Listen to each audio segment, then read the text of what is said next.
Welcome back to Crackerjack Movie Chat. I am, as always, your host, Peter J. McCluskey, joined by Robert Toom. Howdy there. We have called many people icons of cinema, but I feel like we're going to a new level here. Like, this is a man who redefined the badass, the Hollywood badass, I'd say, and he starred in a series of films that redefined the Western, and then starred in a series of films that redefined the action genre. We're, of course, talking about Clint Eastwood. So, Robert and I have been talking about Clint Eastwood, and we've decided to basically cut this episode in two because just the amount of films the man has done, the amount of iconic films, and the different roles he's taken in cinema, basically, from acting and directing. It's a lot to cover. So today we're going to concentrate on covering the Man with No Name trilogy and the Dirty Harry films. And then next week we'll come back, we'll add in any other acting films we want to talk about, and we'll also cover Eastwood as a director. So, yep, we're going to kick off here with, I know he'd done a lot of TV before the Man with No Name trilogy, but I feel like this is what would have pushed him onto the scene as far as cinema goes, Man with No Name trilogy. So we start with A Fistful of Dollars, 1964, and yeah, I feel like before we even talk about that, we're starting with Kurosawa, because Kurosawa's Yojimbo, Fistful of Dollars is, I know we talked about remakes and we cut a lot out of last week's show because it ran very long, and I briefly mentioned Fistful of Dollars, which is a remake of Kurosawa's Yojimbo. So, Robert, have you seen Yojimbo at all? I have not. I just know that I'm thinking in my notes that this film was a lawsuit. Like the man with no name, especially this film, was in a lawsuit allegedly from Kurosawa for being a copy. But again, I haven't seen Yo Jimbo. Yeah, let's just get into it. So, it's of course the classic story of which, of course, is presented in Yojimbo, and it's been parodied many times since. I'm even thinking about in episodes of Pokemon. Like, it's got a far reach where you go into this rundown little town where there are two gangs basically fighting over who's going to control the town. And into this comes the Man with No Name, played by Clint Eastwood, who is going to basically work for whoever's going to pay him the most, hence Fistful of Dollars. But as we go along, he makes enemies and basically decides, okay, instead of working for these people, I'm going to play them off against each other and just watch them kill each other, basically, and get involved in the fight myself. And there's a lot of personal reasons, I suppose. Like, he sees a woman who's being taken prisoner by one side from the other side and who's cut off from her son. And I feel like it's implied, oh, when I was a kid, I had that kind of thing happen to me and my parents. So, yeah, it's a fairly simple movie that comes across for, as we've said, Eastwood being a badass, and Sergio Leone and his camera work and just the way he presents the story. It's a weird case where I feel like Sergio Leone only made about, I think it's only about 7 films the guy made, because of course towards the end of his career he was spent decades trying to get Once Upon a Time in America made. But yeah, I feel like this early in his career, like, he's got it already. He's just in total control of how he's presenting the story. So, Robert, what do you think of Fistful of Dollars? I love it. I mean, I really love the trilogy, but this one is my favourite. I just think the characters are great. I mean, again, I say that I do love the storyline as well, which probably is like Jimbo or Jimbo. Japanese, I'm useless with. So I don't want to say it's original because it's not. But it is such a simple story. Man rides into town. Two families hate each other. I think is it the Rojas and the Baxters? Yeah, yeah. Yeah, the Rojas were brilliant. I can never remember the actor, the one that was like the leader, the one that kept trying to steal like the wife. I think he was Yeah, brilliant. I think There's his name something was about Ramon, right? But I can't remember the actor's name. he Yeah. had like baby blue eyes, didn't he? I'm sure he had like really piercing blue eyes or something.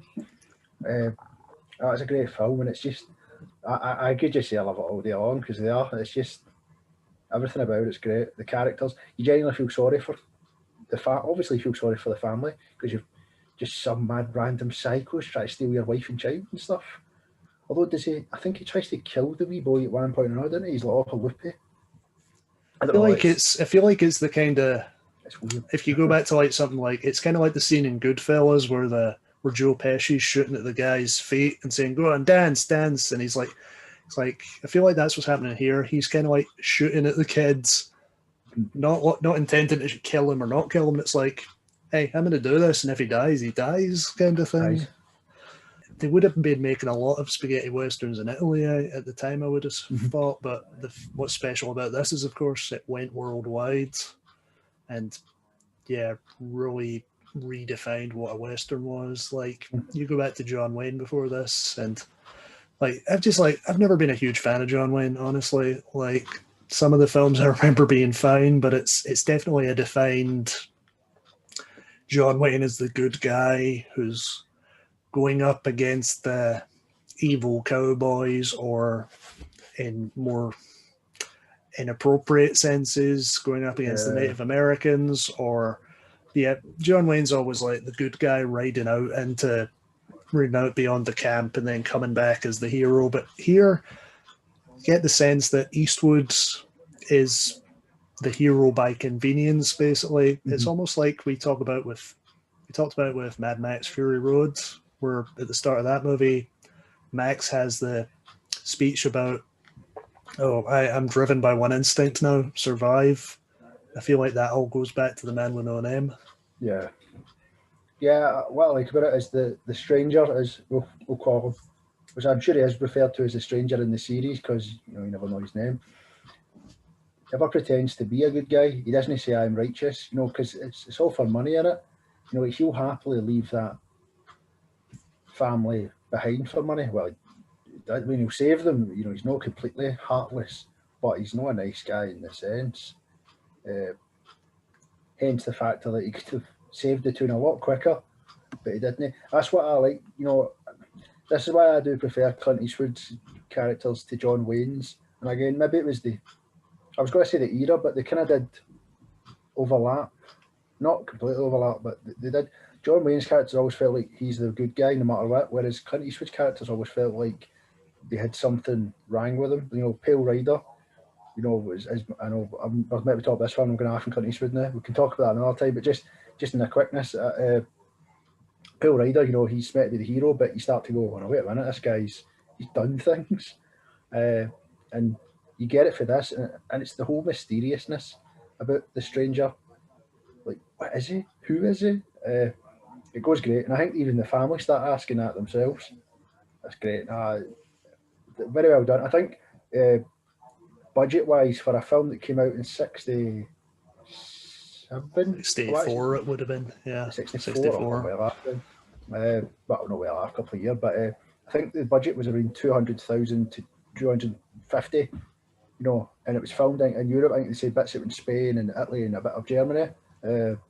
And I think it grossed 15 million in America and Canada, which that's not really a lot of money for films, but for 64, it's a hell of a profit. It's a hell of a profit to me, I'd say so. I know films are a bit different now, but back in the days, that's not a wee movie. So I love that whole concept that it was supposed to just be just a budgeted, as you say, B movie, but it's just exploded. Yeah, it's probably the original. I mean, you go back to, we talked about Mad Max and even Star Wars to a degree, where it's like, it's just, here's a few folk just in their own corner of the cinematic landscape, just doing their own thing. Like, no one expects it to do anything, but it does. And I feel like you just get, like, we can talk about Leone's style for a minute. Like, you get that in, like, he is really framing, okay, everyone's out for themselves, and you need to be the ultimate badass to survive, basically. Like, you get that between uh, the stranger and Ramon. And like, I feel like this is something that's important about Eastwood films for me. Like, Eastwood has such a presence that you really need a villain who's matching his presence. And like, I feel like that's where you get variance in the Dirty Harry films. Like, the best ones are the ones where even if he's not got a villain that matches him, he needs to have like some force of opposition that's on the same level as he is. And like, yeah, let's just talk about the street fight at the end of the film, because that's like you can like put that up there with like the It's Alive scene in Frankenstein of just something that's permeated pop culture of just like, I'd say spoiler alert, but you've all seen it even if you've not seen the film, where Ramon keeps shooting at Eastwood but he keeps getting back up, and then of course he's got the shard of metal under his poncho, and it's just a great scene and just sums up, like, yeah, it is just like about the rivalry. Like, you get Eastwood walking out of town, as you say, and like, I feel like he even just stops just to take a drink of water, and like, that's the only reason he's there. It's just, again, by It's by convenience. coincidence. Convenience. And then like, it's all just like this gradual build inside his mind of like him just not really caring, to him going, well, I'll stick around and maybe I'll shoot someone now and then and see what happens, to okay, it's me versus Ramon by the end of the film. And yeah, that's why this film works, the simplicity. And like, yeah, I like Yojimbo. I've only seen it once, but I need to watch it again, because I was like, when I did watch it a couple of years ago, it was in like a very specific feel of like, okay, I'm watching Fistful of Dollars again. I want to like compare Yojimbo to that and see, okay, how close is it and all that. So I need to watch that again. But I remember liking it. But yeah, Man with No Name, Fistful of Dollars, it's just the simplicity of the story with Leone and Eastwood doing their thing is just why this film works better than Yojimbo for me at the moment. And yeah, it's a great film. Yeah, there's something I don't usually talk about, and it's usually how directors work. But I think there is a lot to be said that it really did push in that style that kind of Leone had, the constant zoom ups and all that, like the zoom ins. He loves a good zoom in. It always felt like, do you know what I really loved about these films? It was simplistic. That you knew who the villain was. You just knew. I love all the zoom ins, and it's one of those ones now. It's such a parodied thing, but yeah, it's such a weirdly brilliant piece of cinematography. I zoom in if you do it right, and they're great. They are. Just reading. If anyone wonders why my eyes keep going down, I am reading notes at the same time because directing isn't my greatness, so I need to kind of figure out what they mean. He always seen here that just reading a bit more about him, that he wanted an often like portrait when he done a close up, so that if you froze it, you could see what the character was thinking. And I weirdly think you get that. You get their story with every zoom in. You know, this is one of the Ramones. He's the villain. He's going to do this, and he wants the kid. You just get it. I love it. I mean, I think Leone. I think it's great. I mean, it says here that it was influenced by like John Ford's cinematography and stuff. But I don't know how that is. Peter, do you know? Yeah. John Ford's the guy who made a Again, lot of the John Wayne films, like, yeah, the big John Wayne films. But yeah, that's where I'd kind of that's where I'd kind of like say, but Leone is a evolution of what John Ford was doing, because John Ford like was presenting these beautiful landscapes with John Wayne at the center, but then like Leone is taking a deeper dive and like saying, it's almost like, I know I've said I'm a big David Lynch fan, and what Lynch says he wants to do is, like, he came from painting, so he said he got into film to make paintings come to life. And I feel like that's kind of what you get here with Leone, where like, it's almost like, I don't know, this is so paradoxical and it's gonna sound stupid. It's like his films are like silent films with dialogue, you know what I mean? Where it's just all about how you're feeling in the moment and putting you into a world, basically. So, yep, it's a great film. Yeah, even the soundtrack. Soundtrack's incredible. Like, it's weird reading about the soundtrack as well. I'm one of those people that I've got a real importance for soundtracks and things. People say, "Oh, you can just put anything in there." I think the song or the kind of tune that you play makes a big difference. And I think every time there's a song or just a beat plays, I think it's all perfect. You know, I'm not sure it's this one, is it, that uses the lullabies in? Well, I know you said he's mixing lullabies and stuff, but I don't pretty think sure this is the one. It's the second one, right? Where like the villain who's played by Ramon again, like he like so opens. Me. yeah, it's and they wanted him to play Tuco in the third film as well, incredibly, and like, but he didn't. But yeah, that what would that have been? Because but we'll talk about Tuco in a minute. But yeah. In the second film, you get those scenes where it's like it's a pocket watch, right? That he like opens up, and it's like kind of like a thing where the second I close this, I'm shooting you, kind of thing. That just builds. That's what Leone's all about, building tension. Like you get to Once Upon a Time in the West that he makes after the Man with No Name trilogy. That film is about 30 minutes of plot stretched out to 3 hours just by people standing in suspense, basically. Like there's like a sequence at the start where you're waiting for Charles Bronson to arrive, and it's just 3 guys waiting at the train station to ambush him when he arrives, and you get like just every step they take, you just linger on it, and then you linger on the train pulling in, and the train pulls away, you linger on Bronson, and you're like, oh, what's going to happen between these people? And then and this is like a 15-minute sequence, this whole thing. It's just it's Leone's signature, basically, or those long pauses, basically, I suppose. But yeah, Fistful of Dollars. It's a great film. So what about, we'll move on to a few dollars more then. So plot of this one is we are again following the stranger, and he and another bounty hunter played by Lee Van Cleef, who we'll see again. Yeah, he's amazing, and we'll see him again in Good, the Bad, and the Ugly, playing a totally different character again.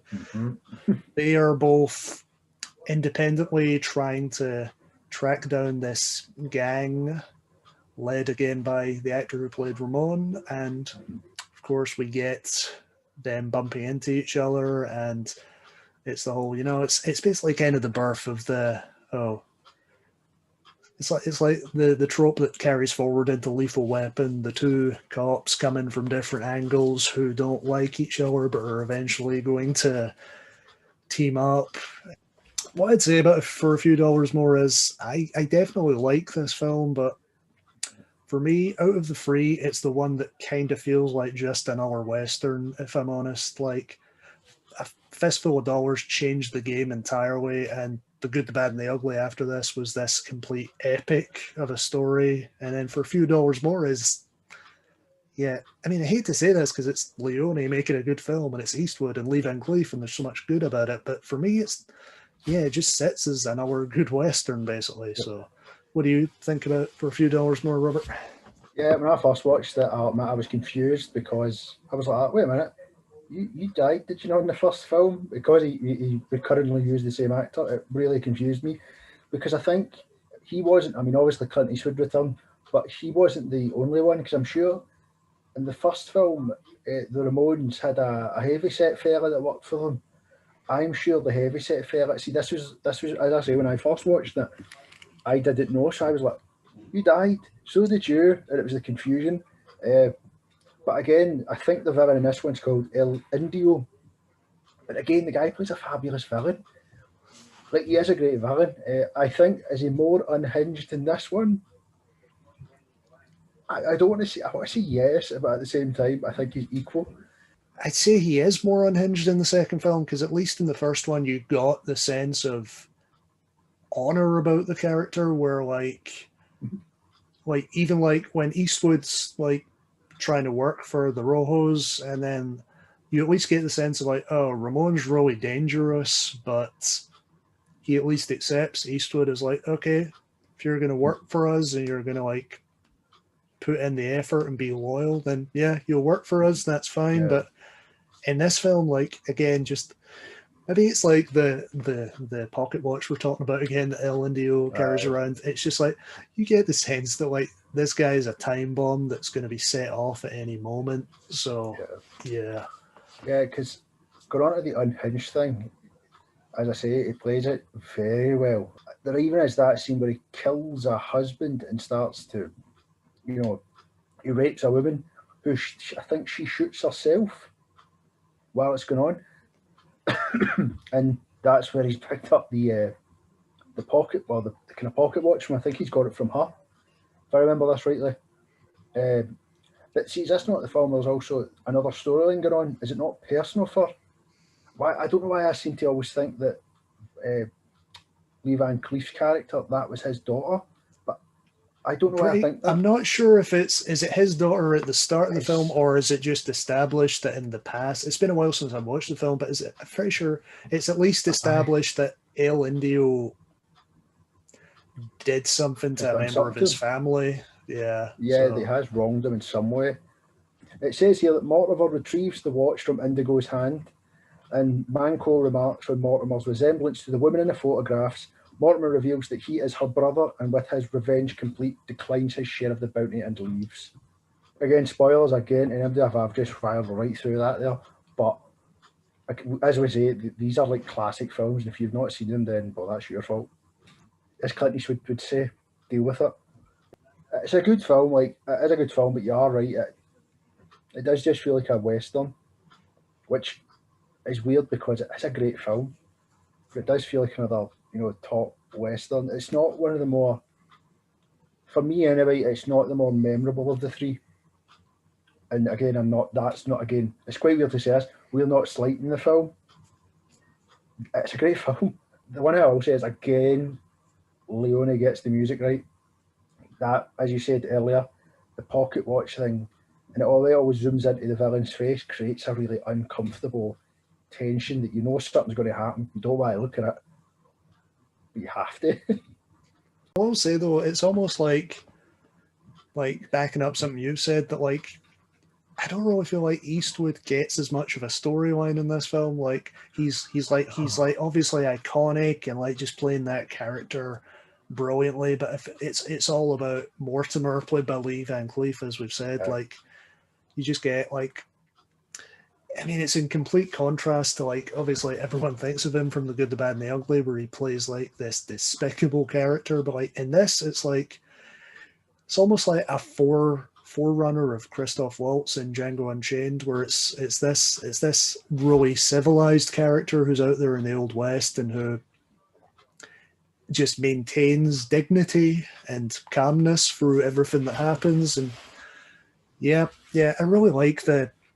It almost does turn into a kind of father-son relationship between him and Eastwood, where like, I know, like in that final scene you've just talked about, you do get the sense of like, hey, Mortimer's done the honorable thing and like taken his revenge and doesn't want his share of the gold, and like you get the sense that like, sure, Eastwood's taken his share of the gold as he always does, but you feel like, hey, he's learned something from Mortimer here. As we say, yeah, there's loads to talk about, but it just doesn't register as much as the other two, basically. So, Shall we get on to, I don't know, what do you think? Is this the most famous Western ever made, the third film? For me, it's the most iconic of the three, for a lot of things. It may possibly have one of the most iconic soundtracks in Western history, if not cinema history. Absolutely. Like, you just like, even if like, you know two things, three things. Eastwood made, he made a film called The Good, the Bad, and the Ugly, and that soundtrack is associated with that film, even if you know nothing else about the film. Saying that, you say you don't even need to watch the film, but it's like one of those soundtracks. You hear that, it's from that. You hear the Godfather's kind of soundtrack, You know, it's from The Godfather. You don't have to have somebody telling you this. You just know where it's from. The Indiana Jones one, you know, you know it's from India. It's one of those ones.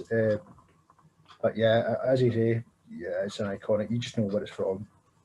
So if we can just like basically give a brief plot summary, like you have, of course, you have Eastwood, the man with no name, who is the good. You have Angel Eyes, who's this completely ruthless, don't give a shit bounty hunter, played by Lee Van Cleef, the bad. And you have the ugly, who is Tuco, played by Eli Wallach. And these three characters are thrown together by the fact that the man with no name and Tuco are associated, but things have come to an end acrimoniously, basically, where the man with no name abandoned Tuco in the middle of the desert to die when he got fed up with him, and Tuco is trying to take revenge on him. So there's just this setup of these two characters who very much don't like each other, but then you end up in a situation where they come across I think it's a Confederate soldier, or at least I think it's a Northern soldier disguised as a Confederate soldier, isn't it? Yeah. Who is the last person who knows about a stash of gold buried in a cemetery. And through happenstance, we won't get into, Eastwood ends up knowing the name of the grave, while Tuco knows the name of the cemetery. So these two characters that hate each other now have to team up to go and find the gold. And of course, Angel Eyes figures into this because he has been tracking this gold through another source. He's basically been killing everyone else on the trail towards the gold. So, of course, it's going to end up with the three of these guys in the cemetery, in the Mexican standoff to end all Mexican standoffs, with the most glorious score playing in the background. And yeah, so this movie's amazing. I mean, don't know where we start with this. Like as we said, like Fistful of Dollars, that movie we said worked through simplicity. This is like the complete opposite, where it's this. It works because it's telling this drawn-out, grand, epic story about these three characters, and yeah. So, Robert, what do you think of this film? I think the word used was, this is the definitive spaghetti western. I would agree. This is the film that's credited with launching Clint Eastwood into stardom. And I would go with that. I think, but it wasn't just this film, stardom. I think that was a slow build up with the other films. But I know this is the one that budgeted, again, I think this was 66, 67. Maybe this was the one I was originally thinking of. This was a $1 million budget, but it was like nearly 30 million at box office, which at that time's great. Do you know what I love? For me, it's like, I love, we've mentioned it with Lethal Weapon. I weirdly love duos that hate each other but have to work together for something, and it's like, I think this is the only film where, correct me if I'm wrong, mate, it's not the only film where you get a hint that Clint Eastwood is not the stranger. He's not maybe his real name, but he's called Blondie. He's given some sort of name, if it's not the stranger, in this trilogy, obviously, which is interesting.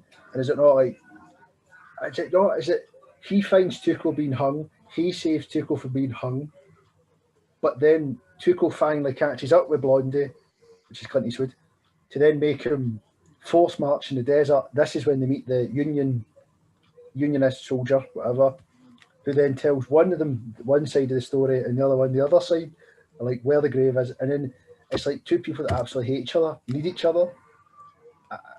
I think from there, you know something big's happening. But the journey is great. And then obviously when they introduce Lee Van Cleef, it just seems to go a complete different direction. Well, in the sense that it gets a lot more violent. This was great. This is an iconic. It's so iconic. I don't know what to really say. It's true. I don't really know where to start with. I am lost. Yeah, I feel like I do feel like some people might like, some people with like, I don't know, more defined views of storytelling, which would usually be me. I'll like be honest, like, but not with this film. a lot of people would possibly say, oh, like, you spend so much time with Blondie and Tuco before you get into the main plot. But that's why the film works, because you have a solid hour just of those two, like going back and forth with each other before all of a sudden, oh, we have this reason to stay together now, and it's really dramatic. So, and yeah, if I can pick up on what you said about this one launching Eastwood into superstardom, I'm pretty sure while the trilogy came out in 64, 65, and 66 in Italy, I'm pretty sure they all came out in 66 in America because the legal issues with Kurosawa held it up. Eastwood immediately catapulted into the mainstream, basically. Yeah. Kick nuts if you didn't like Eastwood, you were just getting them all at once. Yeah, it is what it's funny because it's, I mean, how many films now have you seen where it's like a buddy or a trio where they have to work together because they hate each other but they need something, but they're constantly trying to screw each other or stab each other in the back? I mean, that storyline is so iconic now, and do we just go straight to the ending? I mean, is this one of the most iconic endings in cinema? Spoiler. I mean, we say spoiler, right? This has been parodied how many times? Adverts have used it. Thousands, yeah. Give me a more tense ending. It's like college tension. Can you feel it? I felt it through the screen. The ending is great. And again, it's this whole, it's the one thing I'm constantly saying through this. If you pick up one thing, it's what I'm constantly saying about this. Leone's use of soundtrack and zooming in makes this ending for me. Yeah, like you talk about soundtrack, again, it goes back to me saying it's a silent film with sound, where like Tuco gets to the cemetery and just that amazing, like the Ecstasy of Gold's the name of the music, and it's just you just get him running around the cemetery looking for the right gravestone, and like the music is telling you how he feels, and like it's the pace is increasing as his pace is increasing, and it's, and then you get to like the three of them arriving and the other two arriving, and it's just there's just this, it's like the ultimate payoff to a build up of the three characters, where you get the sense that Tuco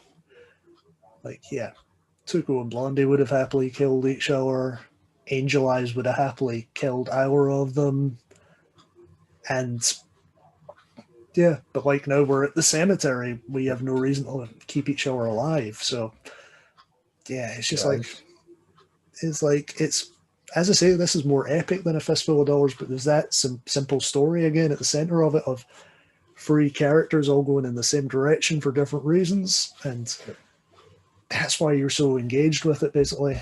And what I do love in the ending is that Blondie, as a stranger, I'm calling him Blondie because he's referred to Blondie quite a lot in the film, he does find a way to screw Tuco over once more.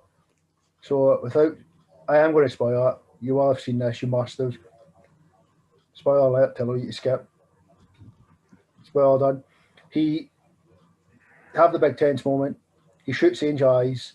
Tuco has his gun out, realises, wait a minute, I'm sure it's Blondie that's actually unloaded it all. And then, so he proceeds to then get the gold out. He leaves Tuco, ties him up. I think he binds him to a tree.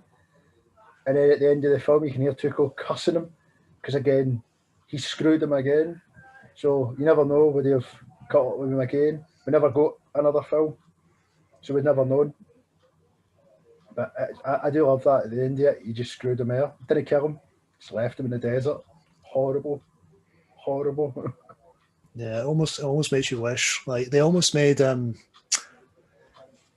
what was the next film Leone made? They almost Fistful of Dynamite, it might have been called, and it's not connected to these three, but they almost made it about Tuco, which just, I mean, maybe that's a case where it's best leaving Tuco in this film so you don't overuse the character. But like, all three of these characters are just, again, iconic. Like you know the type of character Tuco is, like the loudmouthed idiot who's out for himself, stabbing everyone else in the back. Even if you've not seen this film, then Angel Eyes, just the badass bounty hunter, you know that character everywhere since. And if I can like talk about, obviously we're doing this whole thing in honor of Mr. Eastwood, so obviously like Eastwood has like less focus in this film, possibly because it is focused on three characters, but I feel like this is the biggest development for the man with no name out of the three characters, I'd say, because it's almost an origin story for the character in a way, like not like going back to his origin, but like there's a development to him, because this is actually a prequel to the other two in certain ways. Like the other two were post Civil War, this is during the Civil War, and you actually like you get him building this persona where I don't know, it almost feels like you just see that through the things he does in the film, where he's starting out just with this petty job he does with Tuco, but then like is he like as he sheds the coat and gets the poncho later in the film, you see that character being built basically. And yeah, it's great, this film. Like it's like if you were gonna ask me like maybe even definitely 20, but maybe even 10 most iconic films that everyone needs to see, this is on there basically. Yep. I mean, there's a lot of good westerns out there, but I think if you have to watch a western, it's the good, the bad, the ugly for me. It's good. See that one. So then this is the one that's always confused me, because in my mind I've always felt like he was the same character in the three films, but then there's people that say no, it's different stories. So is it the same, or is this still a? What do you think? Like it's loose basically. It's kind of like it's like it's like I don't know. It's kind of like I don't know. Maybe the Cornetto trilogy is a bad analogy, where like it's connected but it's not connected. You know, it's like he is a version of the same character, even if he's not literally the same character. Yeah. Like you know, it's like you see this guy, he like kind of like mythology, like a character recurs and just appears at poignant moments throughout Western history, really, and like it doesn't matter that those moments aren't connected, it is the same character basically. Yeah. If he's the same character, then he's a very rich man in Western history, because every film he seems to get away with the money. Yeah, that's the fourth film, right? Like, what did he do with all that money?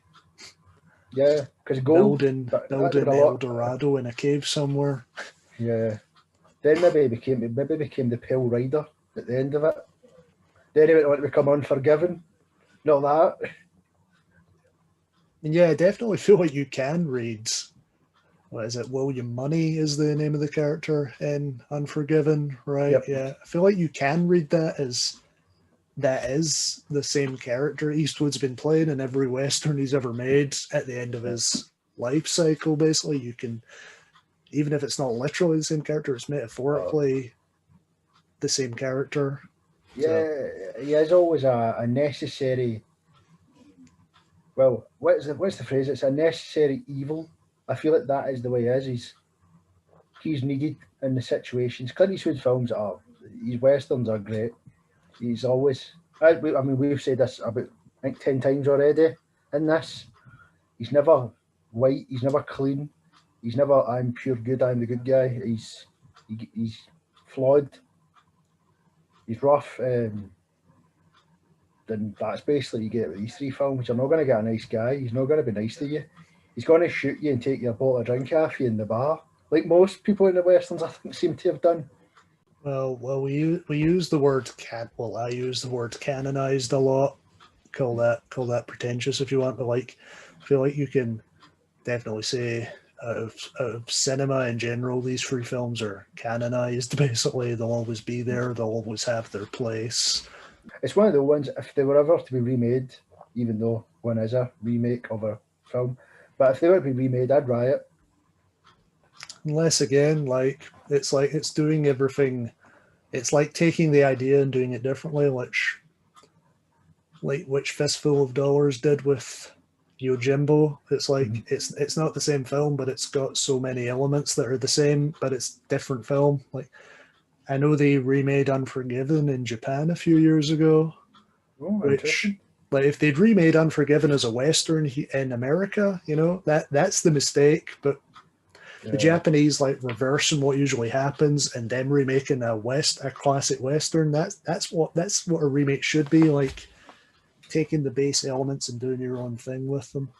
But we're not going to go back on ourselves and start talking about remakes again. We are No. going to talk about Dirty Harry, which, like, I had to, like, be completely open. Up until this year, I had never seen a Dirty Harry film. Like, even loving the Man with No Name trilogy, it's almost like, kind of, and loving Eastwood even, it's like it's a fear of, like, kind of like just thinking, well, I don't know. These could be like what action movies were before I actually liked action movies. There's kind of that kind of thought where it's like, I love Die Hard and Lethal Weapon, so do these hold up to what they are now?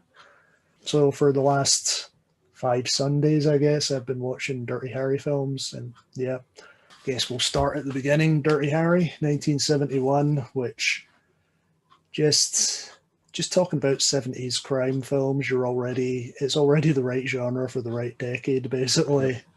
So we established San Francisco, where the Scorpio killer, who's of course a riff on the Zodiac killer, is basically killing all these people he disapproves of and taunting the police into saying, "Oh, pay me this amount of money and I'll stop." And of course, into this comes Harry Callahan, who is just I feel like he would be kind of like looked on as a controversial figure nowadays, like even more than he is in those films, because, like, I don't know, maybe people would see him as, I don't know, racist or misogynistic, but I feel like they addressed that in this first film with, like, Eastwood saying, "I hate everyone equally," and it's like, Yeah. if you've done something, like, objectionable, like, you're the enemy at that point. And I feel like there is definitely something endearing about Harry, just the way that, like, he'll always do,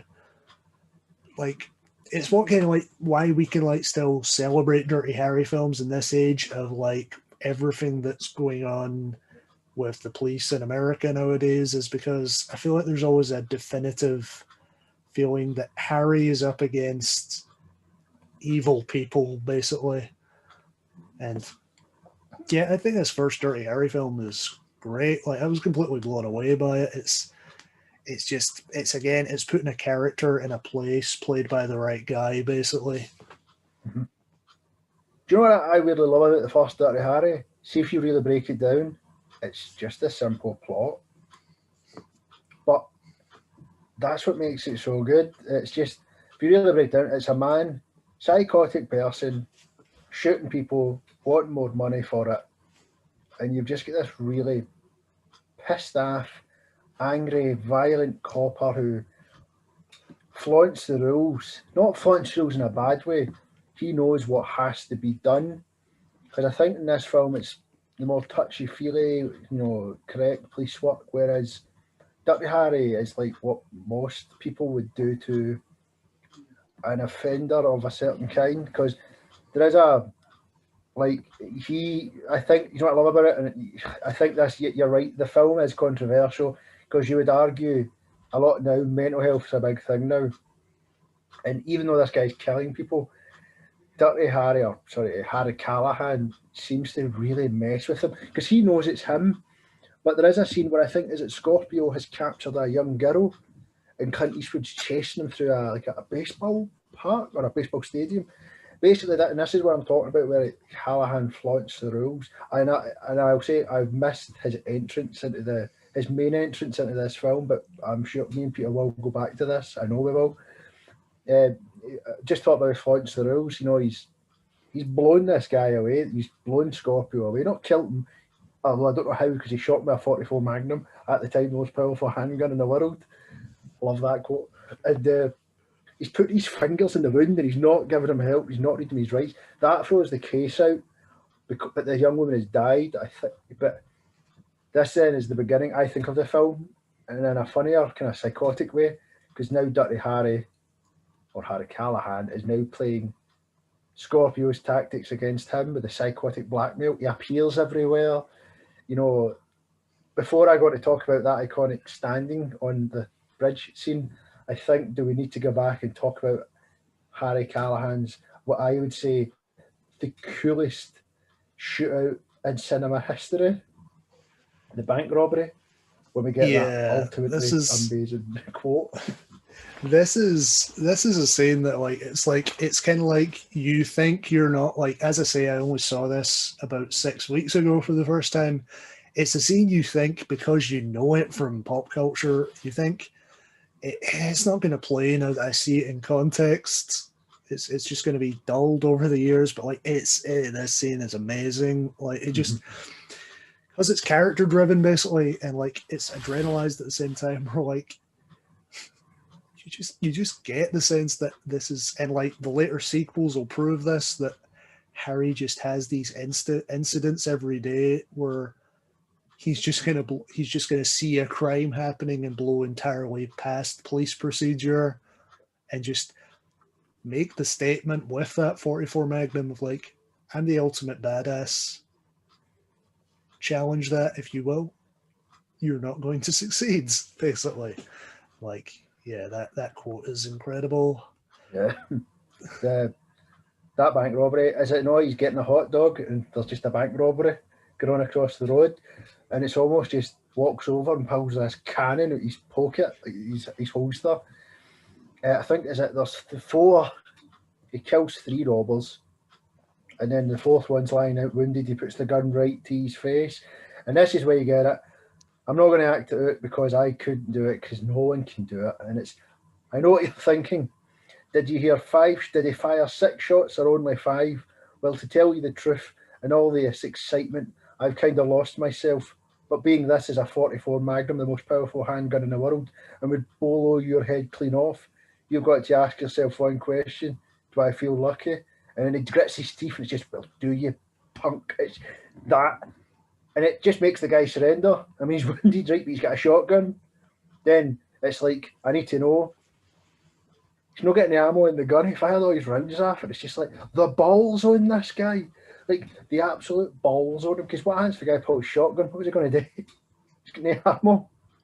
It's just, I mean, there's an element of theater about it, right? Where like, yeah, the way Harry is like Harry's a character played by Eastwood, but Dirty Harry is a character played by Harry Callahan in this film, like of just building this persona for himself. Of like, he knows he has no bullets left in that gun, but like, and again, when we, spoiler alert, get to the end of the film and he does the same thing with Scorpio, he knows he has 1 bullet left in that gun, and like he will give like people the chance to like choose their own demise, basically, which is another thing that like kind of like separates us from what's going on modern politically. It's like Harry like breaks the rules, but he's always doing the right thing, if you know what I mean, in the long term. Yeah, I think that is the one. To call him Dirty Harry doesn't imply that he's a. This is the way I've read this. He's not a dirty cop. He's just a guy who does the dirty work. He'd go in there at gunpoint. He would put his fingers in your wound for you to tell the truth. Is what he does to Scorpio. And that, it really made me kind of hate the criminal justice system, if I'm totally honest with you, because the guy's admitted it. He's kidnapped a young girl. He shot innocent. Even I'm sitting going, put your finger in his wound, Harry. Get him to admit the truth. Pure screaming. And it totally finds out that even though Harry has the evidence, this guy's going to get off free. But does he not just start appearing everywhere? Like, is there not that scene where Scorpio is in a play park and he looks across and there's Harry with an ice cream or something just watching him? Like, he's just psychologically screwing the guy. It has to be what Seven Psychopaths was parodying, right? Because you have that sequence in Seven Psychopaths where Harry Dean Stanton keeps appearing for the guy who killed his daughter. Yeah, so that has to be a reference, right? Yeah. Because I think Scorpio not end up paying someone to batter him, and they say it's Dirty Harry, and that doesn't faze him, it doesn't stop him, he still appears. I love it. And I just say, as I'm need to talk about it now, when he kidnaps the school bus, Scorpio, driver along thinking he's off what to do, and he just sees Harry Callahan standing on, it's not a road bridge, it's not like a train bridge or something. Yeah, I think it is a train bridge. It's Just yeah. staring at him, just looking at him. That for me is another like iconic, weirdly for me, that's like an iconic thing in this film. You always see it in TCM when you advertise like certain amount of films. That scene of the bus rolling by and just Harry just standing on this bridge, just staring dead right at him. Brilliant. That's iconic. But it's another iconic Clint Eastwood role. And then again, we obviously do get the chase and shootout. And then again, we get that famous quote right at the end. Except, would you like to say what happens, Peter? Yeah, of course. This time we've talked about Eastwood knows fine well he has a bullet left in that gun. And he's given, like, by doing the quote, he's given Scorpio, spoiler alert, he is giving Scorpio the option of just dropping the gun and coming in quietly.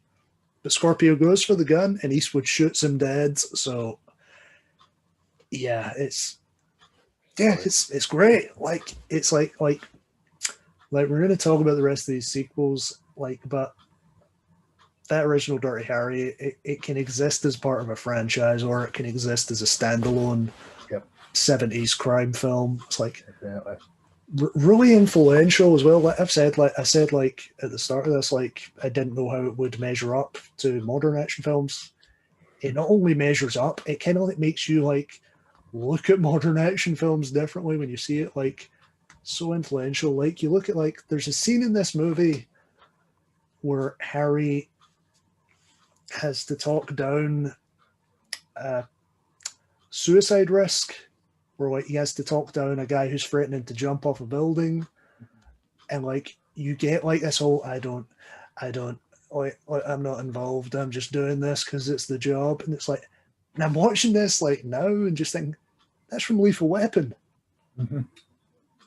And you also get like the sequence where Scorpio is making Harry run from phone booth to phone booth to make sure he's not being followed before they have their face off. And you're like, that's from Die Hard 3.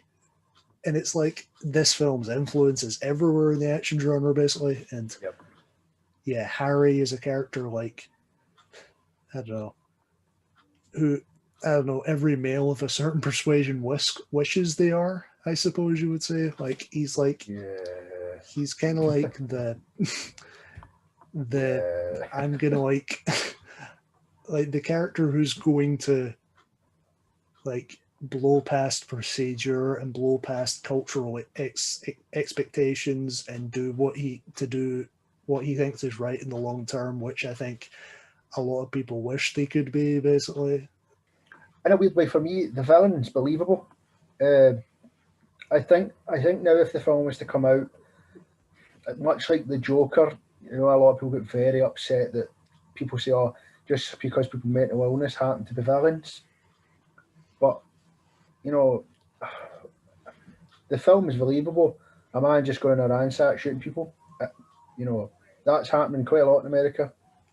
It's a very believable film, which I think makes it, again, such a great film. It's simple storyline and it's a very believable storyline.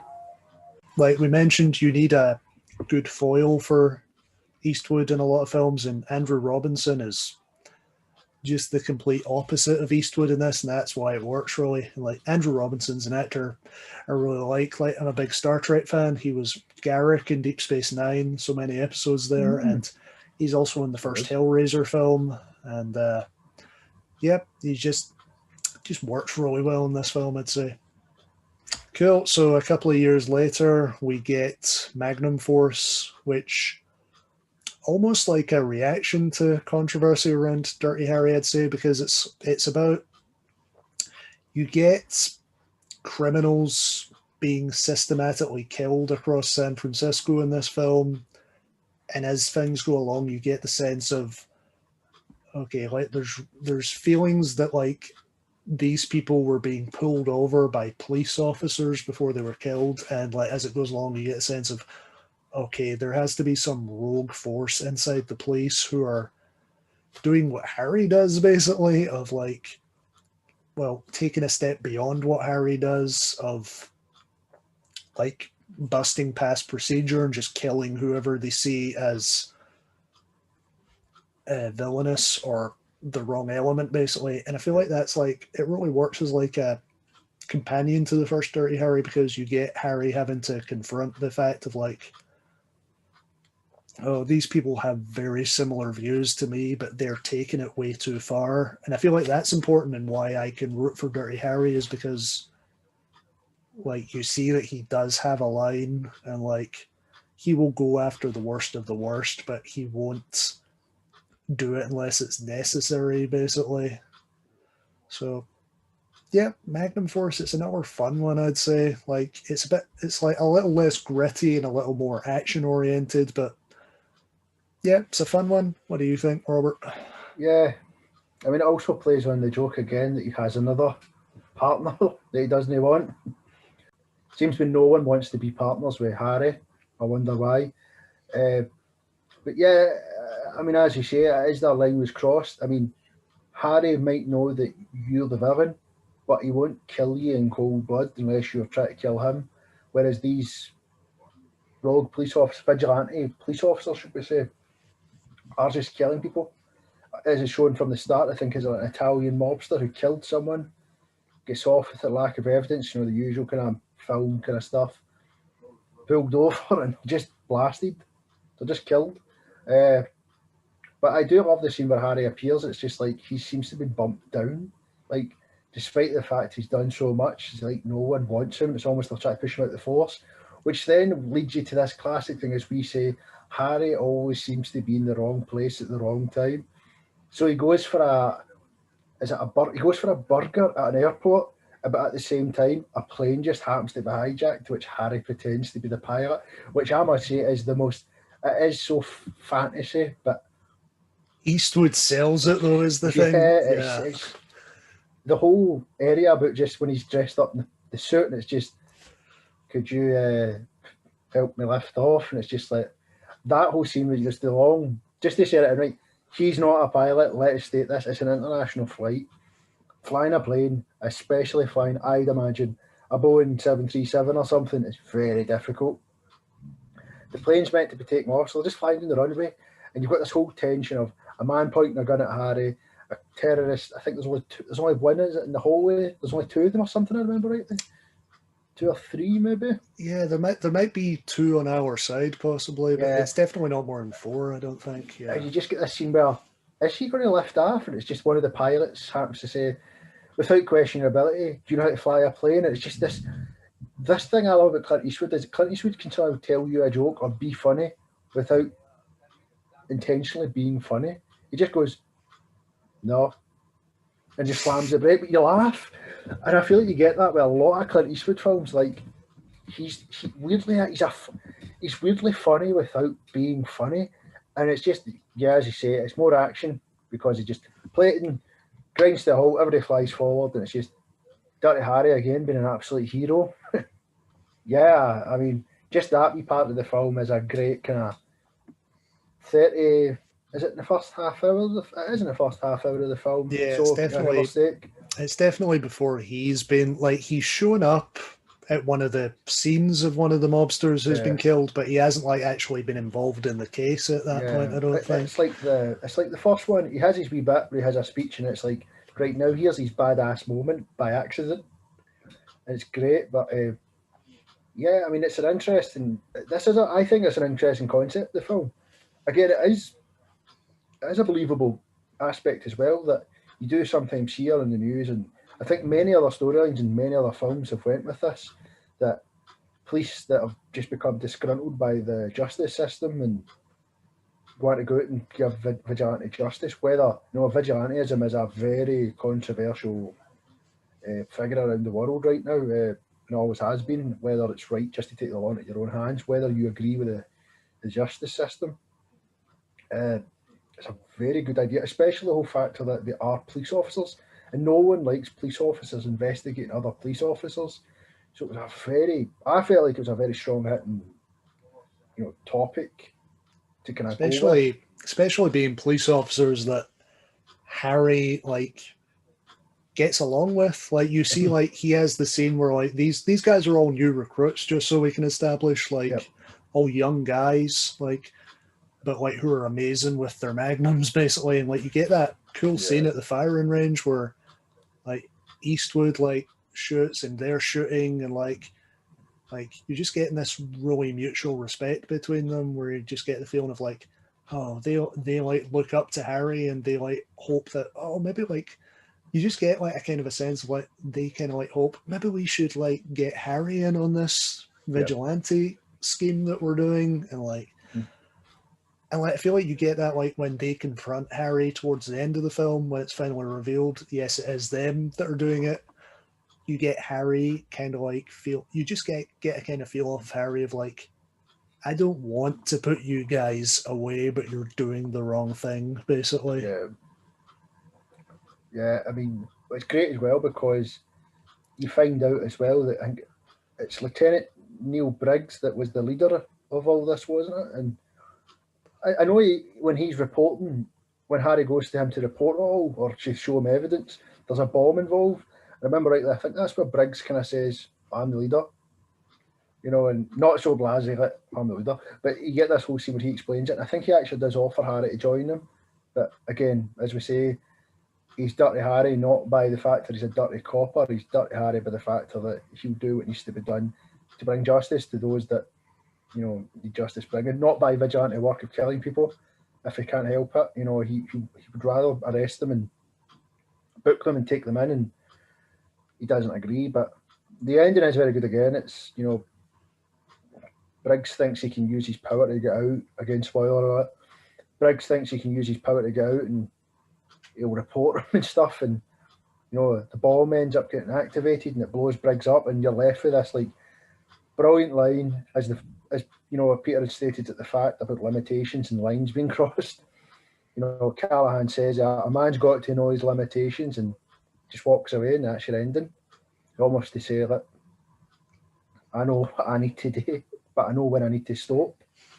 I know what's too far, and because everybody just thinks, oh, Dirty Harry's he'll just shoot people, but he is a good man, as we stated. Yeah, it goes back to what we've said about he gives you a chance, basically. Yep. He doesn't just automatically put the bomb in Briggs's car. Oh, they chat for a minute before that, and Briggs not giving it to Harry was his undoing, basically. Where Harry saying, look, your Magnum Force are gone at this point, and you can carry this through however it's going, or you can stop here, basically. And that was his undoing. So then 3 years later we get The Enforcer, which it's a weird entry in Dirty Harry, because this is a film you would never expect Eastwood to make as a Dirty Harry film, because it's the women's lib picture of the series, I suppose you'd say. I'd say this one, the actual plot of it's kind of maybe the loosest of all the Dirty Harry films, where you've got these radical youngsters who've stolen all these weapons and are just going to cause anarchy in the name of their cause, but that's basically whatever. I'd say what really is important about this film is Eastwood has a female partner who, I think this work. I don't know what you think, Robert. I think this works really well.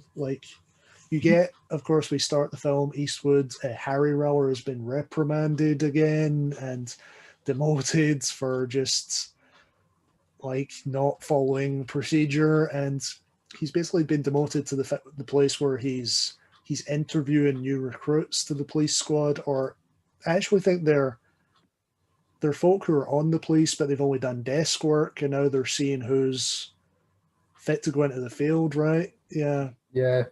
And then in comes the character, I think it's Moore's the name of the character, Moore. Yeah, played by Tyne Daly, who Eastwood is just... And you get the guy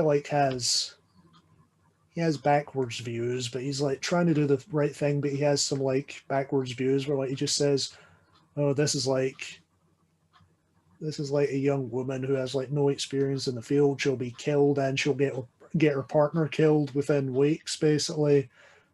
But then like she like somehow impresses him through the interviews, and like because like yeah, she knows procedure and she'll stick up for herself.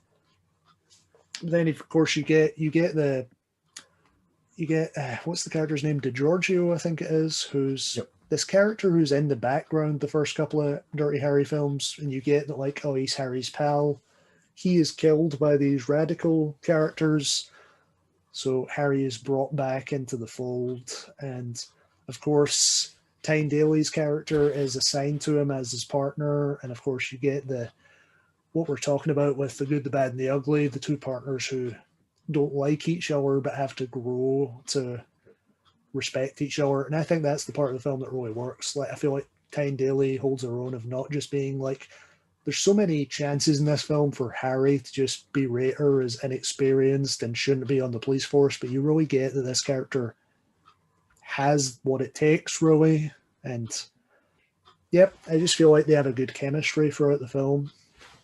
I think this is another one of these moments you get a bit of coolness for Harry again, because is it not the scene where he is getting reprimanded? There's a hostage situation at a liquor store. It's another robbery, and it's like they've said their demand, and it's like we want a car to get out. And I think the line's something like, "Oh, they want a car? I'll give them a car." And Harry crashes his squad car right into the liquor store and shoots the hostages. Very good. Shoots the robbers. So there he goes. Right, I've done a great job. Hostages are safe. Blah blah blah. And it's like, no, you've broke procedure. You've caused so much damage to the state, and you've injured people. So it's like I feel like this film was the change. It's like Harry can't do right, no matter what he does. It's like no, you've used excessive force, and you've caused damage again. This is where I think the money seems to come in more. And I weirdly think that the introduction of the female partner was great because it was at a time when I think a lot of people weren't into female being police officers. Even I think as the time as the film was released, I think a lot of people weren't keen for it. If I remember rightly, was she not made? I don't want to say she was made to be the comedy character because I think that's not fair. But she was a bit green, if you know what I mean. Like she was, she wasn't used to the field, so she was still trying to get used to what was going on, and maybe Yeah, she there was really was funny because she'd piss him off. there was definitely a sense of like, yeah, there's obviously that scene where like they're being shown the bazooka on the testing field that's been stolen, and like she stands right behind the bazooka, and Harry has to go, no, Yeah, come back, you will lose your head if you stand there. Then of course you get later that amazing foot chase scene across the rooftops where like she's behind the full time, so that's kind of like the comedic. Oh, she can't catch up with Harry and who he's chasing. But then I feel like by the end of that, it's a setup for her showing her gaining her stripes by the end of the scene. Really, we're like, yes, she does do something badass by the end. But if I can just talk about that scene, this is what I love. Like, there's a subversive humor to the Dirty Harry films where like you just get like Eastwood kind of groaning about subcultures growing in that day of San Francisco because, as we say, they're running across rooftops and they fall through a glass ceiling at a certain point into a porn shoot. And it's like there's an orgy being filmed for a porno film, and it's like it's just classic, basically. It's. I feel like going back to that whole at the time as well, it was like a push for women to be in the police force. It feels almost like a kind of propaganda push that if Clint Eastwood, who's regarded as a man's man, can say that a woman can be an inspector in the police force, then surely it can happen in real life. I feel like that is a push. You know, people. I feel like that film may have been. Not saying that film alone was the difference, and I don't know when women became inspectors in American police force, but I imagine by the 70s it was a very hard time to be a woman in the police force. This is why I get quite annoyed when people criticise the Dirty Harry films for being regarded as a backward film. it always, because you stated that there is maybe a bit of racism, but it explains its racism. It shows not saying it's racist in the fact of like, no, they use racial terms. It's like, it shows the struggle of what black and female and many types of nationality police officers did go through in that time, but not in a showy, like in your face kind of way. It handles it pretty well. So I get annoyed at people just because I feel like that's a slight on Clint Eastwood as a person, but yet that's the character he played. He's not. I mean, I don't know Clint Eastwood personally, but I mean, yeah, you do have a point, because like we have said, like Harry in the end in the films is in the right, and not just in his own head. It's like they firmly establish he is doing something right to stop something wrong, but like in the moments where he has done something we wouldn't agree with politically, the film knows and is supporting the fact that he's done something wrong. Like, yeah, because I feel like there's the scene in the first film where like the new partner is asking him, "Oh, why do they call you Dirty Harry?" Like, "Oh, is it true you're a total racist?" and stuff like that. And like Harry then very ironically, very aware that he's being ironic, lists off a whole load of like unacceptable words for several minorities in a row and says, "Yeah, I hate all of those and white people." Yet racism is where like you say something totally unacceptable about a minority and you're not stating that is unacceptable, you're just stating that as fact. Like the fact is these films recognize racism, sexism for what they are. So that's why, yeah, I feel like the controversy around these films is overplayed, really. Yeah, but again, it shows you that Harry wasn't a perfect human being. Just get back to the film as well. You do say it, you're kind of right. This seems to be the film where the villains weren't so simple. Well, no, I didn't think they were very simple because what were they? Was it like an anarchist group or were they terrorists that wanted to be rich? Or I feel like they were anarchists, but there wasn't much characterization to them beyond that, I feel like. So they'll kidnap the mayor as well at one point. Like, I know things happen, they kill a police officers, because I know Harry ends up back in homicide. Yeah, it's... I don't know if the villains were so great in this one. I don't know how this film was rated compared to the other two as well. Like, I remember this one, it is another iconic film, but I don't know where it stands compared to the other two. I think the villains, I preferred the villains in the other two. I mean, like, I can't remember these villains, if I'm totally honest with you, as much as I'm trying to remember them. No, yeah, as we say, it's all about Eastwood and Tyne Daly, this film, and that part at least works. So yeah, it's a very watchable film, I'd say. The Enforcer. Oh, yeah. It's like, yep, it doesn't live up to the first two, but it's it's definitely got me feeling like, as I say, I've just watched them for the first time. But whenever I go back to Dirty Harry, it'll be a marathon again, basically. Oh, I do remember. Sorry, now I do remember the ending. I remember it now reading it. So yeah, in fact, this was a very good ending. Now I'm kind of going back in myself. The group have now captured the mayor was I hated it. He's just another publicity-seeking mayor who wants to praise anybody that's done a good job to look good, but not Harry. And I think Harry tells him to shove it. I'm not going on stage with you. But anyway, the mayor is now captured by this gang that goes to Alcatraz Island, and you get this whole that Moore and Callahan go to rescue him. And I think Moore, being finally, she saves the mayor, but in doing so is actually killed. I think, if I remember rightly, she is killed. Heroic death, saving the mayor. But I think you get another one. Now I'll say is the Dirty Harry kills are always cool. If it's not by a big magnum bomb, Harry kills it. And now I see this in my head. Harry kills the main, the leader, with a rocket launcher. I mean, how like that to me? If I told you, the hero of our story kills the villain with a rocket launcher, you'd immediately go, "That's a late 80s or a 90s film." not like a mid-70s film. But it's another one where Harry has his cool moments. And I think that's all you need. And then Moore is justified as being a hero, because she was a hero. And it's like, I think that would push on for more female police officers in the film's universe, if you would say. It's just really cool to see a character like that,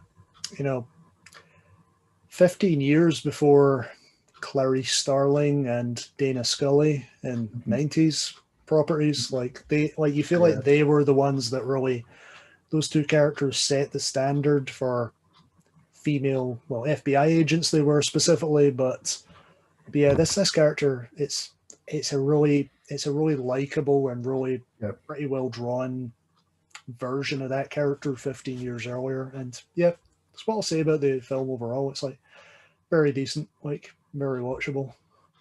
So yeah, we then skip quite a few years and we're in the 80s now for Sudden Impact, which yeah, this is of course thought of as the one that introduces the other famous Dirty Harry line, "Go ahead, make my day." And yeah, I was interested to watch this one because it felt like kind of a revival of Dirty Harry, really. And what I will say about Sudden Impact is that it feels like I said, like and the Enforcer probably had the least interest in plot.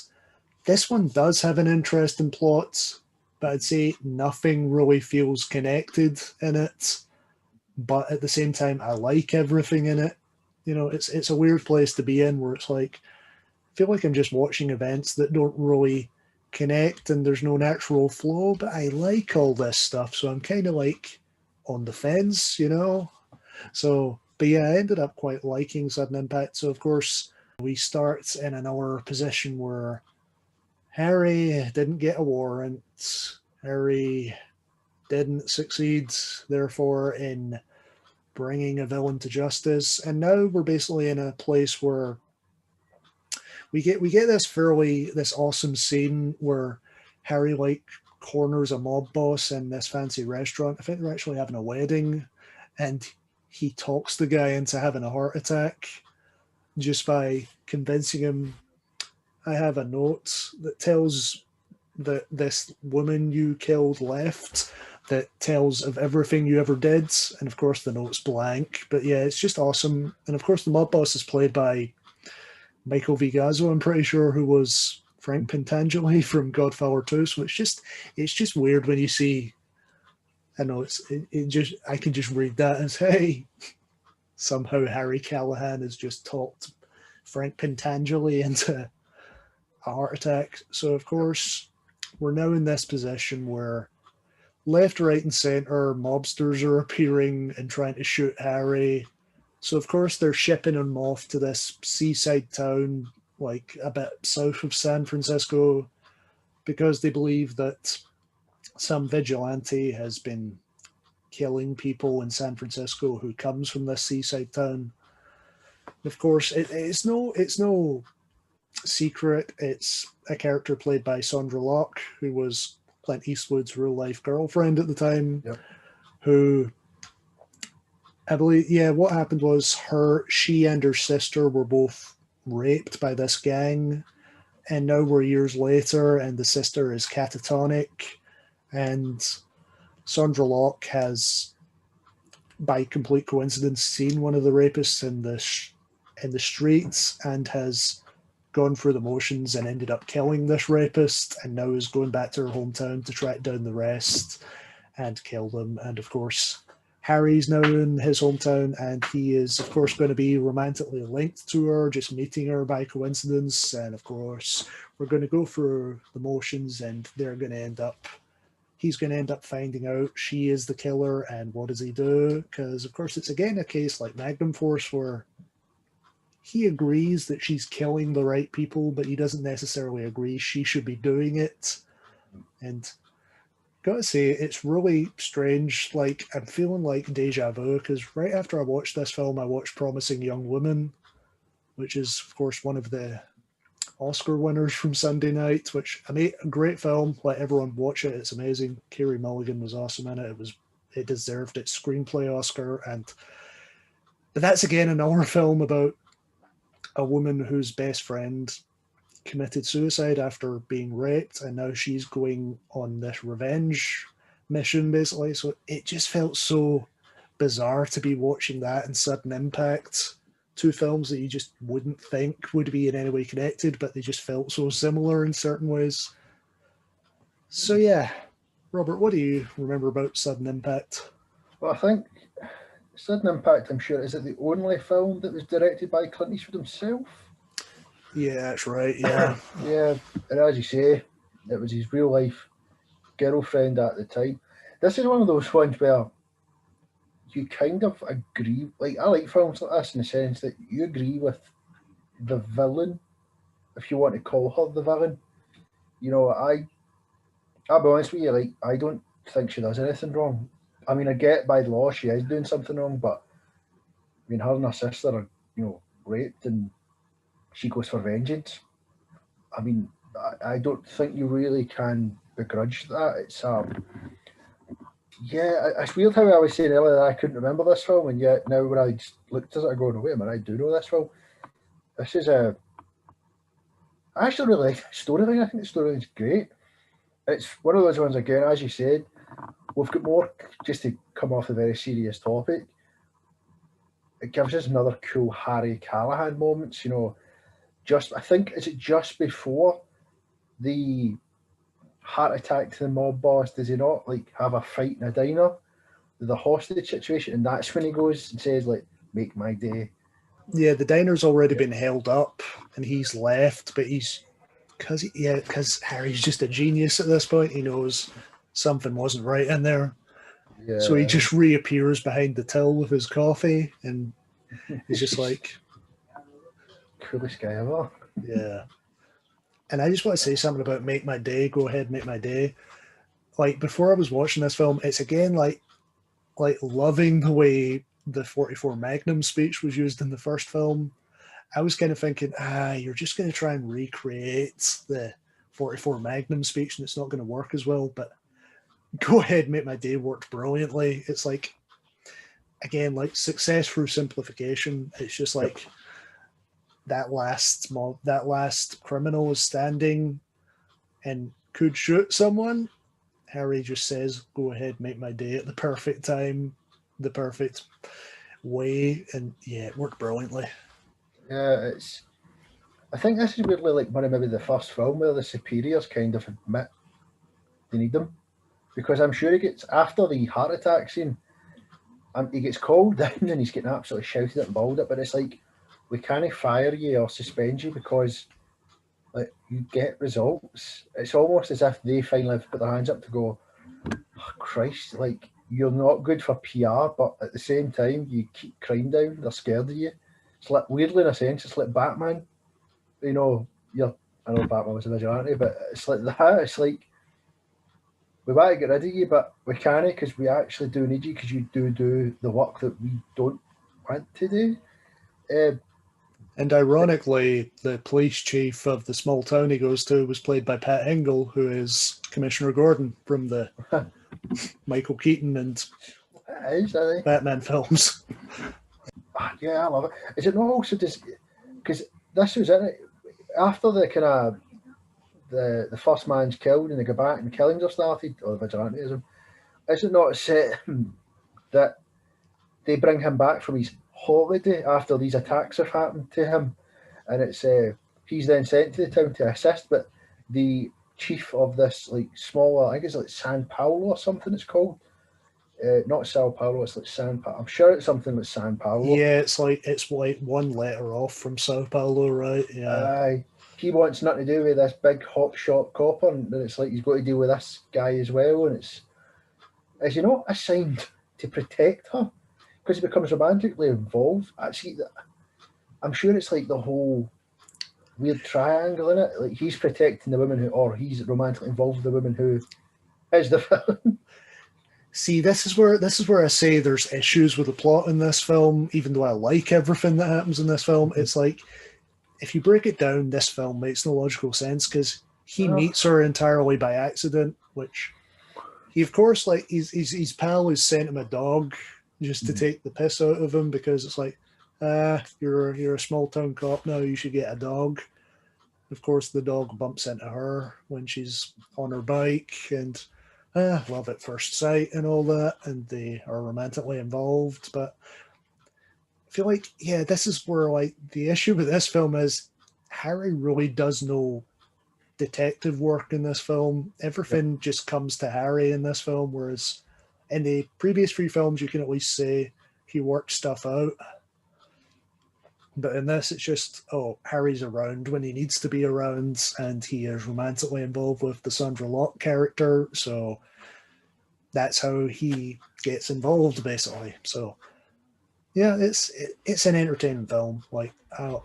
I'd look forward to revisiting this one, but it doesn't hold water logically, basically, which we can say that about so many action films we love. Yeah. So, Do you know what it is? It has a good premise. Like, I think this is maybe, in terms of you tell me a basic synopsis of a film, you know, a woman seeking revenge for a rape, and Harry ends up entangled with her almost in a way, and finds out it's her. This is weirdly maybe one of the better Dirty Harry premises. But yes, you're right, the plot does just go a wee bit, and you just kind of, it's a good film again. You just watch it. It's a good film with a good idea. I mean, I think she kind of kills off a good few kills as well. The first guy she shoots in the genitals, I'm sure, then the head.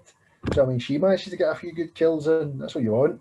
You want to see a couple of rapists getting done in very horrible ways. I'll put my hand up to that. See, I forgot what happens to her, because Mick is one of the. Was Mick one of the rapists?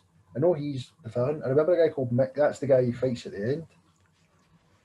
yeah, Mick is the one. Mick is the one who's like, he's more unhinged than the rest, and he's like moved away. So you get this kind of like feeling of, oh, we're calling Mick back to deal with Sandra Locke. So this is where things are getting heavy. But yeah. As for what happens to her, like, spoiler alert again, we do this all the time. Skip ahead if you don't want to hear. You get this last scene that I really like, where, yeah, you do get. It's almost like a reverse of Magnum Force, really, where like she is like giving Harry the speech of like, oh, I did exactly what you want to do, and because of that, you're going to take me in. Then like another cop asks Harry, so do we know who did it? And Harry says, yeah, I think Harry says even Mick did it, didn't he? Yeah. So like completely writes her off. She's free at that point. So it's good ending, I'd say. Good development for Harry.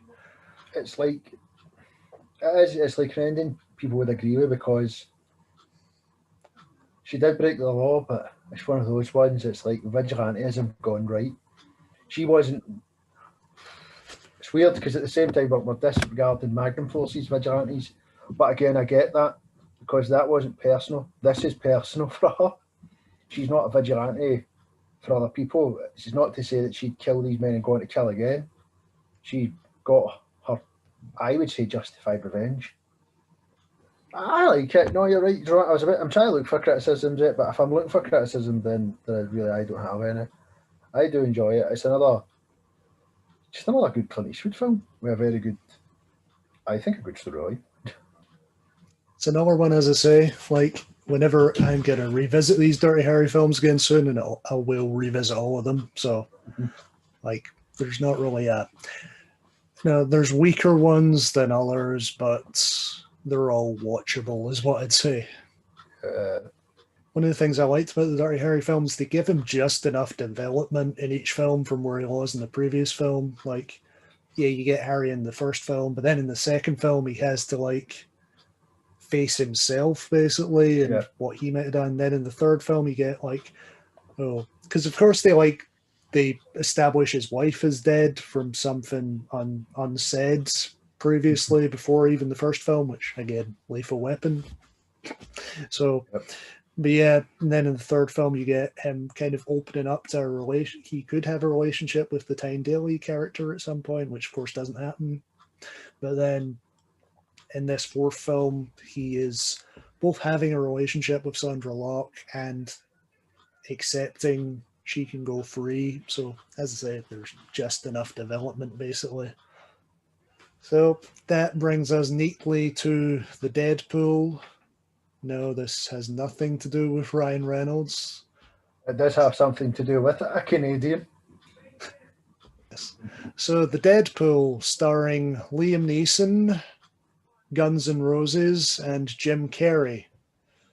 Yeah, we've definitely arrived in a different era with this film. Yes, definitely. So this is an interesting one for me because for the first 30-ish minutes of the Deadpool, I was thinking, oh no, Dirty Harry's dead at this point. The franchise is out of steam.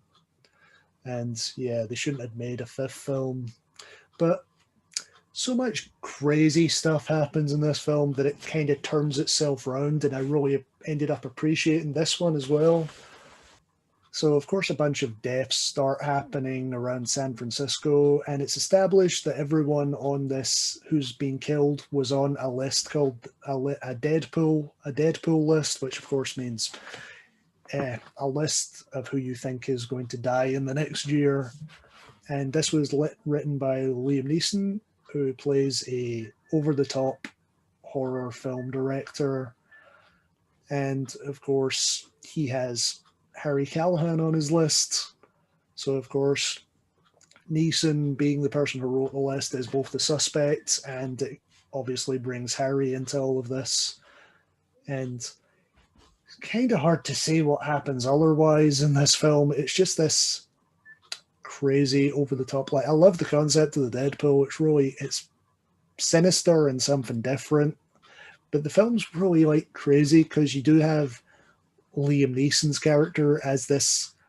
He's playing it as an Australian, like, pretentious horror film director who, I don't know, it's weird. You wouldn't have put that character in any of the previous 4 Dirty Harry films, but he does kind of play off Eastwood well in this film, I'd say. And of course, Robert, you referred to the grand old folks of Canada recently. We have Jim Carrey, who is established as this rock star who Liam Neeson is making a music video for. The music video is, of course, for Welcome to the Jungle, the Guns N' Roses song, which I think they're trying to say that Jim Carrey wrote the song within and performed the song within the logic of this universe. But you also have Guns N' Roses hanging around in the background as members of the film crew, which is bizarre. And it's just a crazy film, basically. Yeah. But of course we have the stuff that kind of worked just on a standard drama level for me, as you have the character Patricia Clarkson plays, who is this reporter who is trying to force herself into Harry's life, saying, I want to write your story in a book, basically. And of course, Harry is just shunning her, but then a romance develops. And I really liked Patricia Clarkson in this film. She's a good actress in general who just brings something to everything, I'd say. But yeah, that's the human element of the film, basically. So, okay, I will have a couple more over the top scenes to talk about in this film, but just in general, what do you think of the Deadpool, Robert? Yeah, I don't think this one made a lot of money. The budget was like 30 million, and I think it made just about 37. So it wasn't maybe. I mean, it makes money, but I think maybe people knew that maybe, as you say, was it running out of steam? Had we maybe had enough of Dirty Harry? I'm sure he does give you good catchphrases in this one, opinions are like assholes, everyone has one. He does give you that good one, so I'll give him his due. Just sort of one, I think this is Jim Carrey's first dramatic role as well, and if you ever watch Clint Eastwood's, is it his testimonial or his testimonial dinner from years and years ago, Jim Carrey's there doing a speech talking about the Deadpool, and he says, I've got so much to do. He said, I'm really nervous. And Clint Eastwood just goes, let's see what the kid's got. And Jim Carrey says, I improvised for about an hour straight. And they used 3 minutes of it, and it was yeah, needle. Which is funny to see because Jim Carrey does love his improv, and I'd imagine I'd love to have seen behind the scenes how Clint Eastwood could have dealt with Jim Carrey. I don't know. I mean, you hear Tommy Lee Jones wanted to punch Jim Carrey. What did Clint Eastwood feel? But I think this is also the shortest film as well. So this is I think it's Only like an about hour and a 90 half. minutes, yeah. Yeah, it's quite interesting. But this film for me just feels like Harry Callahan's nightmare. You know, is it not? Is he not? Is the reporter not attached him to follow his story because he broke something in a television studio and it's like a lawsuit against him? But they'll drop it if she gets to tell his story. But he's kind of upset because he thinks, I'm going to die here. They're going to get me killed, or they're going to put me in danger. It's like his nightmare, getting asked stupid questions at stupid times. And I think, does it not? If I remember, I think it hinders the case as well because does he not go to a serial? You know, go to a prison or finds an alleged serial killer Wheeler, I think, and the guy sets himself on fire in front of the camera. Turns out it was nothing to do with him. He was just an attention seeker. It's like, I think they used that quite well. I think like the hindrance of having this her around played off in a very angry Harry Callahan. It's like his nightmare. But I mean, I just like, again, it's just a very simple film. The Deadpool, based on the fact you get Deadpool's games kind of thing. Who'll die next and all that. Because Jim Carrey's was allegedly said that his character died of a heroin overdose, but then it turns out to be rubbish. It was murder, wasn't it? That's how it all starts for. Yeah, and of course Neeson is the big suspect because of course it's some fanboy of Neeson's films who's actually doing it. Spoiler alert. And of course Neeson would want Jim Carrey dead because he's just a detriment to the film he's making. And yeah, Neeson's fun in this. I like, as I've said, I like his interaction with Clint Eastwood, and just it's a broad parodying of pretentious filmmakers, but it kind of works for what it is. You know, you get like, you know, when they've established, okay, Neeson didn't do the killings, you immediately have paparazzi cornering Neeson, and like Neeson just saying, it wasn't me. It's been proved it's not me. Detective Callahan knows it's not me. So go and talk to him, which of course just escalates the media problem for Harry even more. Mm-hmm. The media just doesn't like Harry Callahan, and he doesn't like the media. It's like his nightmare. Because does it not end up with a scene where the gangsters find out who he is as well? He's got to deal with the media and them. It's just, I do like the fact that it did, if I remember this rightly, he ends up with another partner, and it's almost as if Callahan's finally making, like, talking about this scene where Clint Eastwood isn't like funny, but he has his funny moments by just being quite dead serious. And he has his new partner, and he goes, "Oh, you might want to get a bulletproof vest because you know most of his partners, if not all of them, die." Or something, get maimed or something like that. It's very good. It's probably of the film the one I struggle to remember because I run out of steam as well with it. But I just know it again, as we say, it has cool Harry Callahan lines, and I'll go into it later. I don't know if you want to get near the ending. I just know there is a very cool killing ending. Yeah, well, we'll go into that after. I have one more thing to talk about because, of course, like we have all the kills because they're done by the Liam Neeson character's fanboy character, who, of course, all the kills are based off of things that allegedly happened in Liam Neeson's films. So we have what I will say was the scene that turned the entire film around for me, where we have a recreation of like the cool San Francisco car chase from Magnum Force, which in itself was a ripoff of the car chase from Bullet, the Steve McQueen film, where you're going through the streets of San Francisco doing like the leaps, the steepness of San Francisco causes, but they're of course being chased by a little remote control car that's actually a bomb, and it's just it's amazing. It is like, it's not the best scene like quality-wise in a Dirty Harry film, but it's my favorite scene in a Dirty Harry film. It's just like watching Eastwood and his partner trying to speed away from this remote control car, and they're doing the leaps along the steep San Francisco roads, and then the remote control car's doing the leaps after them. It's just, and it's not just, it's hysterical, and it's not just because it's a silly concept. It's actually a well-filmed joke. Basically, it's so brilliantly that, like, it wouldn't have belonged in an earlier Dirty Harry film, but where we are with this film, it just works.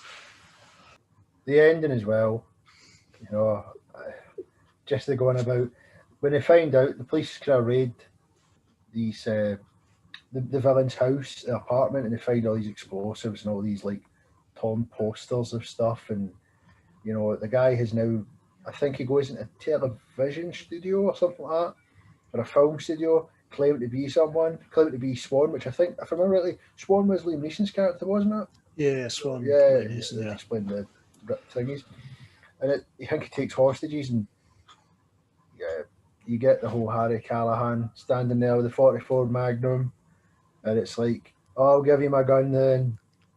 Tries to shoot, but misses, chases him to a pier, runs out of ammunition, and then we get this, which I must say, right, as I say, I love these films because you either get a cool quote, a cool kill, or just some badass like moment. We get it here. He runs out of ammunition. Callahan shoots him with a harpoon cannon. Come on. That's what we want. Just cool. Come on, man. A harpoon cannon. Wow. It's like, how do you explain that one in the police handbook? Didn't my gun, so I shot with a harpoon. That's cool. Is that maybe the coolest kill Harry Callahan's done? It's certainly the biggest kill that Harry ever did. It was the rocket launcher satisfying. Makes sense. But a harpoon. It's true that this film does seem to, it loses you but brings you back. It has its funny moments like the car chase, but that doesn't ruin the film for you. You actually enjoy this. No, Deadpool is probably, it's not as, I want to say it's not serious. It is serious, but it doesn't, I don't think it's intentional, but it doesn't stay serious. I don't think they've went, right, let's be funny here. It just has its funny moments. I really do love that car chase now. I think I might watch Deadpool.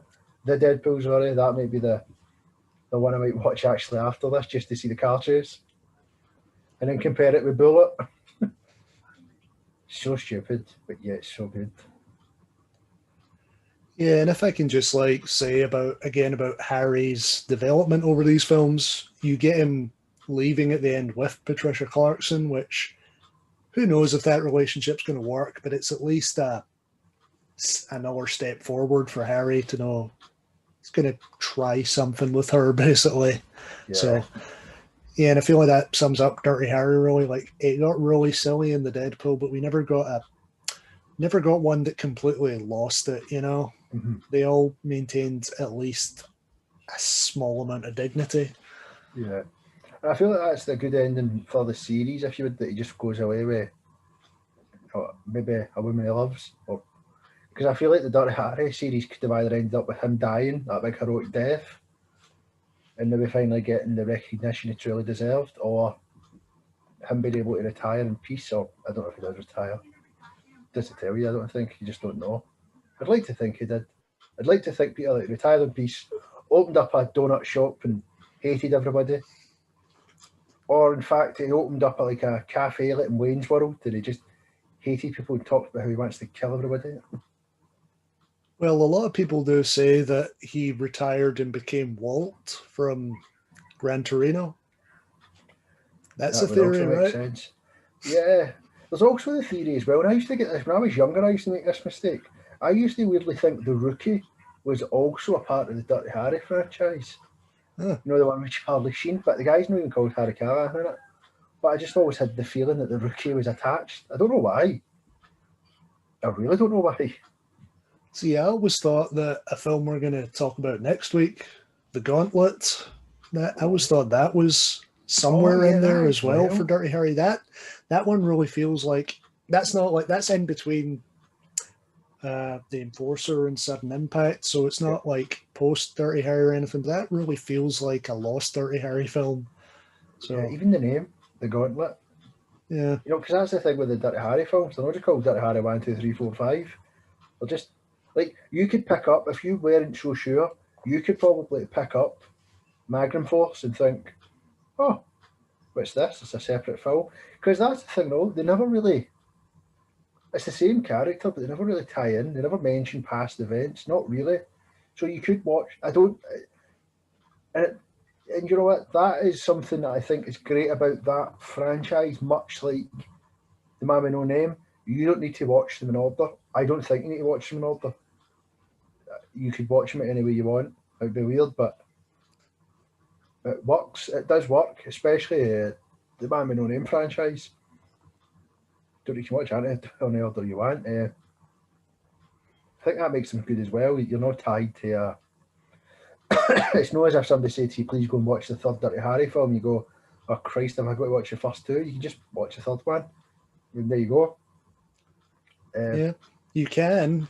Yeah, we'll say you definitely can. You can watch any of the 8 films we've talked about tonight individually, but for me, I'm going to say like watch all 8 of them in order, especially if you've never seen any of them.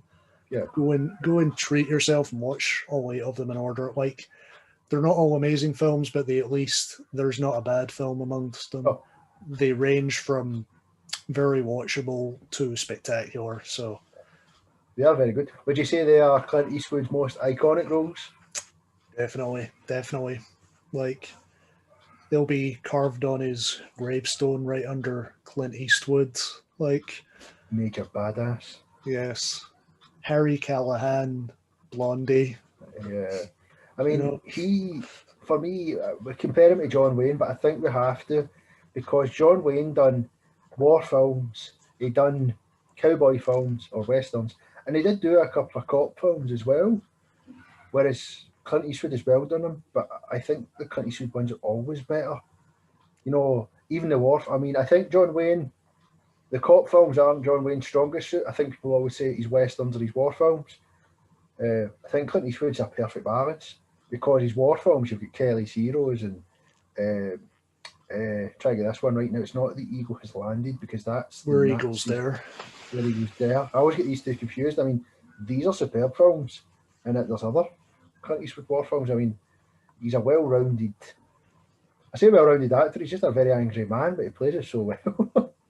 Yeah, I think there's 2 elements to it. First of all, just filmmaking had moved on by the time Clint Eastwood came along, but also whatever you may think about the guy, just from being this, from the caricature you think of, he does have range. Like there's a difference between Blondie and Harry Callahan, like, and maybe that's just the eras they lived in. Like Blondie was a character who had no obligation, you know, he just like took life as it came and took his chance on everything, whereas Dirty Harry was someone who was stuck in a system he didn't agree with. But I feel like those characteristics, those distinct characteristics are important really. And yeah, let's face it, John Wayne just played the same character, and like if you like John Wayne, the character John Wayne played, you'll like John Wayne films, but there's no denying it's all the same character.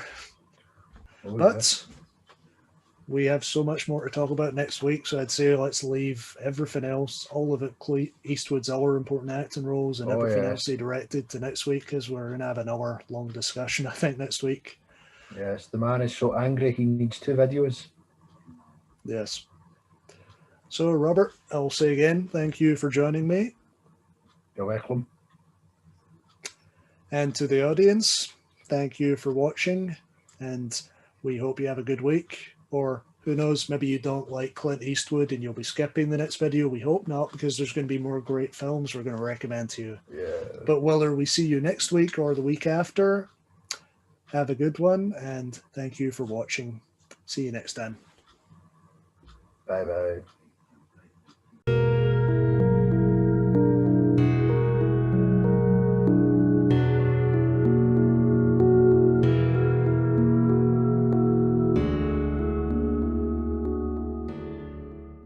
because the titles don't mean anything is the thing. Like, Yeah, they don't go Harry 1, 2, 3, and 4. So I'm looking at the timelines and I'm going, is that right?